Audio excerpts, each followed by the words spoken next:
I took my first emotional healing session today. The instructor who took the session told us to share our experiences with the people we care about. So here I am sharing it with you today. If you care about yourself, then stick around, otherwise, you're free to go. Hi, friends, I'm Twinkle, and today I'm recording this video with a bare face because it's been more than 6 hours since I walked out of that session room, but I'm still kind of feeling numb, as you can probably see on my face and hear it in my voice. But I'm still recording this video today because I genuinely wanted to share the raw experience with you, and I know that by the end of this video, you will be convinced to take care of yourself. This one emotional healing session that I took today changed my mental chemistry, and I'm pretty sure that if you watch this video by the end, it will change yours too. So then, how did I end up in an emotional healing session? It all started last week. I've been going to this yoga center for the past 2 months. Yoga is proven to be good for PCOS and PTSD, and hence I'm sticking to it. Now, in our WhatsApp group, our yoga teacher asked if anyone was interested in taking a special session on emotional healing with a guest instructor. There were only two requirements, that we can only have 8 people maximum in one session, and each session will last for 2 hours. So the session I signed up for happened today on a Saturday morning from 7 a.m. till 9 a.m. I reached the center at 6:50 a.m. I wanted to be prepared. I just stretched myself, I woke my body, just had a little bit chat with other members. Everyone else was also on time, and so the session began. We all placed our mats and sat comfortably while the emotional healing instructor started giving us a few instructions. We were asked not to use our noses at all and then inhale using only our mouths, and while we were exhaling, we were asked to make sounds. Now, I am no yoga trainer, so I will not even try to give you a demo here. I'm just stating all these things to make a point. Then she also clearly instructed us not to try and control our bodies. Her only requirement was that do whatever your body feels like doing and don't hold back while you are in the session.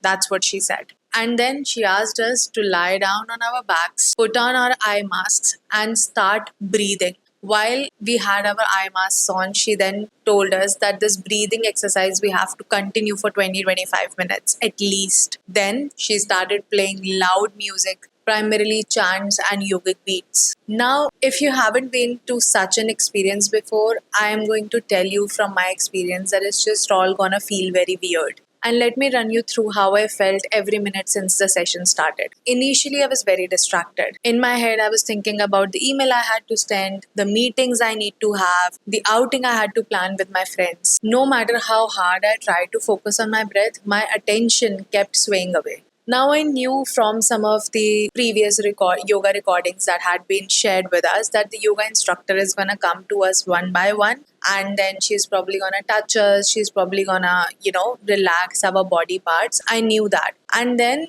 I remembered that when yoga instructor came and she whispered a reminder in my ear to keep breathing through my mouth and not use my nose. After she did that, she placed her hands on my hips and started shaking my legs so I could relax. And that wasn't too bad. I thought to myself that maybe my posture was too stiff. She shook these legs so that I can relax a little bit. She shook my legs so that I can relax a bit more. I tried to meditate then, and I tried not to think about mundane things. But then, in that loud music, my thoughts were even louder. To be honest and completely vulnerable with you, the music there was making me feel things. It was reminding me of all the times that I've cried before, and my mind was floating away towards all the times that I've suffered. But then, just like all the times, I was shrugging away my feelings until the instructor came again, and she kept her one hand on my head, and with her another hand, she started circling around my diaphragm. And all of a sudden, I don't know from where, I started crying. I tried to stop myself multiple times, but I just couldn't. All I wanted was to just curl up, hide my face, or worse, run away from there. Now I know I wasn't the only one who was feeling like that, because in the background I could hear others cry as well in between the music beats. But then all of my attention was towards me. It was all in my head. And to be fair, I don't know how long I cried and I don't know when I stopped. But I do remember being in a state where my mind was half asleep. Maybe I was in some sort of trance, I don't know. Then this part of the session stopped and the instructor asked us to breathe normally using our noses. The music was also stopped for a bit and I felt myself coming back to my senses. But then the music played again. This time, some different beats, I don't know what. And then the instructor asked all of us to imagine our younger selves. She asked us to have a word with our younger self. She asked us to hug our younger selves, to give her some words of comfort, or to share anything that we want to share with our younger selves. I was in such a mental state at that time that as soon as the instructor told me to imagine that, I was actually seeing my younger self. I started having flashes of my childhood memories until younger Twinkle stood in front of me. But even though the instructor asked us to hug our younger version, talk to her, I did not dare to touch my younger version. I'm not kidding. I was not ready to have any sort of conversation with my younger version because I was scared. I was scared that I might say something that would steal the joy, the hope from her little eyes. I haven't had an easy life, so looking back at my younger version was not easy. But I know this for a fact that I still wouldn't change a thing about my life. So I remember looking at my younger version and smiling at her. That's it. I simply remember that in that meditational phase when the instructor was guiding us, I was just thinking that this little girl, this little Twinkle has no idea of how strong she's going to become and how strongly she's going to handle her life. So I knew that I wouldn't put anything in her mind. But while I was doing all of this, I remember curling myself in a fetus position and then hugging myself with all the emotions I had at that time. I know I'm getting a lot vulnerable here, but guys, please listen to like this. Now, all this while, the music was still playing on, and the instructor also played some instruments. The instructor had bought some sort of wind chime instrument. I don't know the name, I'd probably attach a picture here somewhere. But while I was laying on my right hand side, she put that wind chime and made noises, and she touched me through that wind chime all across this left side of my body. I felt goosebumps in that moment, which was so weird. And all of a sudden, I was feeling cold, and then those shivers just made me feel so high at that point. I was not crying anymore, but I was feeling a lot. Though I can't recall what happened next or how long this all went. But then the music stopped. She brought us back to the reality. She asked us to slowly get up from our yoga mats and then slowly remove our eye mask and then slowly open our eyes. But as soon as I opened my eyes, I wanted to cry more. But I also felt too tired to do so. Now, post session, she gave us a couple more instructions about how our day would feel like or what would happen. Things like she asked us to take a shower using black salt because black salt is proven to remove all the negative energy from our body. And then she asked us to wear comfortable clothes, take the day a bit slow. She also asked us to listen to our body and eat and do whatever makes us happy. But as soon as I came home, I just laid on my couch and I felt thirsty. I just kept giving hugs to my husband because I just wanted some bodily warmth around me. I drank loads of water, took a shower as she told us to, and then made myself a breakfast. I've been doing all that I should in my life, but I am still feeling a lot different. And in one sentence, if I can explain that to you, my emotions are numb right now and my senses are heightened. I am feeling irritated at loud noises. I can hear the fan rotating loud and clear. My head hurts. There is pain in some of my body parts, which she said was normal. And then my jaw is also hurting. Possibly is because of the breathing that we did through our mouths for like 40-45 minutes. But even now, even in this numb state, I feel so in the moment. I haven't picked up my phone. I don't have the urge to see what's going on in other people's life. I spent this Saturday morning reading a book, sitting with my mother in law, drinking water, laying next to her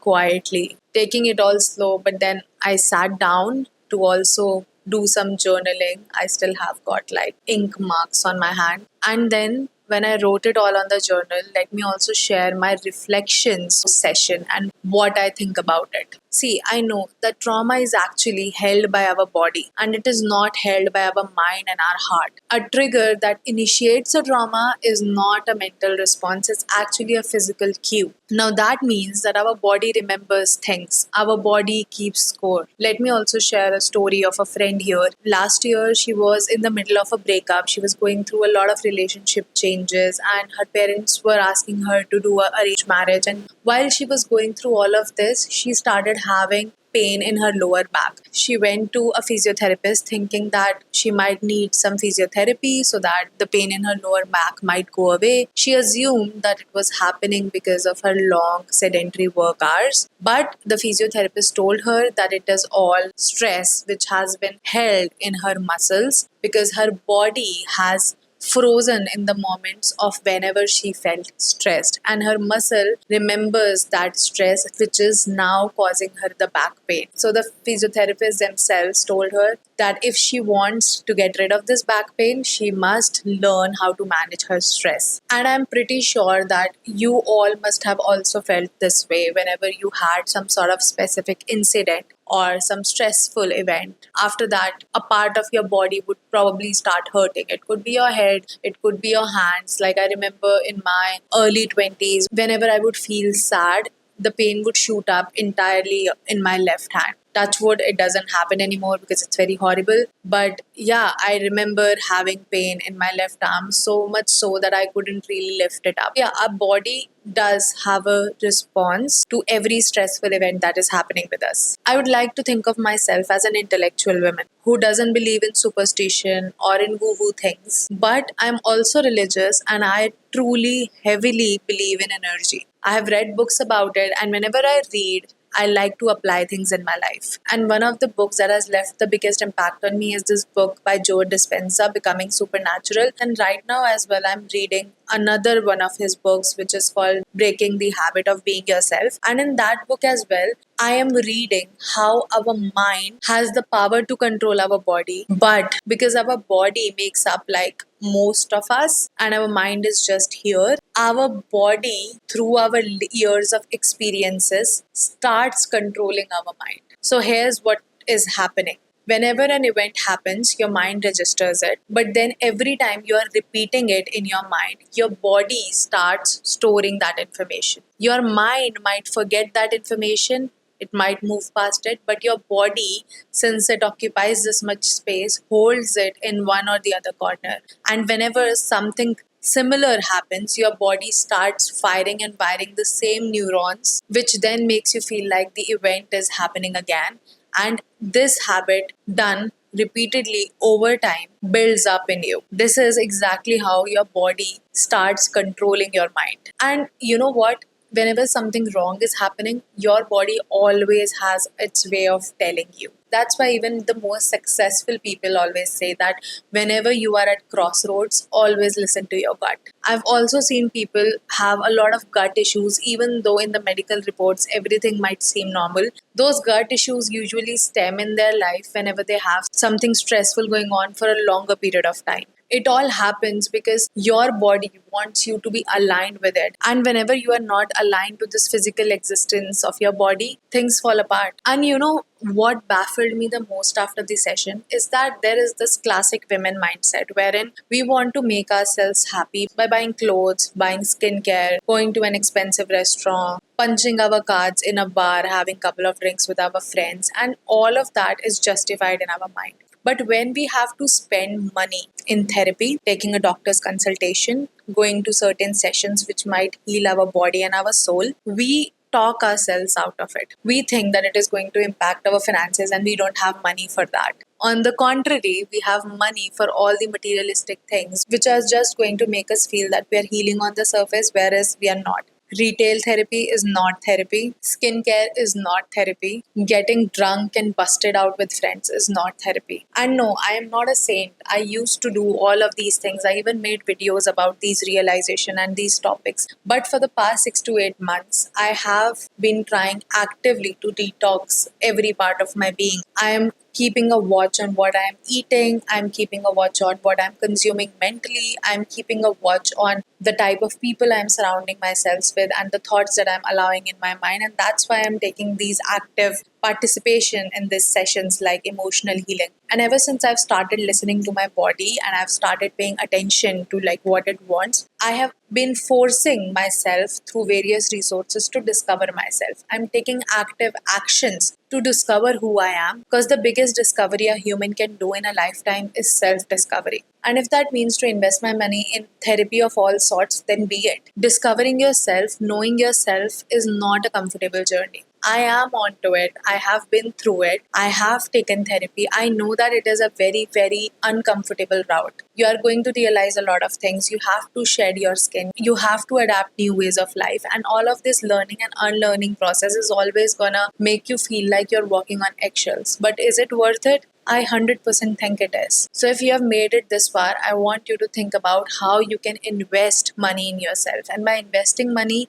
I mean investing money in taking therapies, joining communities that make you feel alive, picking up a new hobby that makes you connect with yourself, buying books that you can read, buying and eating healthier options that can make you feel fine in your body. Because you know what? It is so important to relax this vehicle, this body that has been living and going on day by day, over and over again, without even reflecting on how far it has come. For me, that moment was today. And I'm sorry, I cannot continue longer because my mouth hurts with all this speaking and my head is also thumping badly. But I knew that today was the right time to make this video so you could actually see behind the scenes and aftermaths of a healing session. It is actually surreal what sound and music and being present can do to you. And I know that even though I've been so vulnerable throughout this video, there will be people who will come and who will say that this was all superficial and this did not happen this way. She's probably exaggerating. And if you feel this way, you're probably right. It will not make sense to you. But you know what that tells me about you? That tells me that you have probably had a good life. A life which has not given you the trauma to a point that your body starts shaking. But you know what? You never know if the person next to you is going through something or another. So that's why,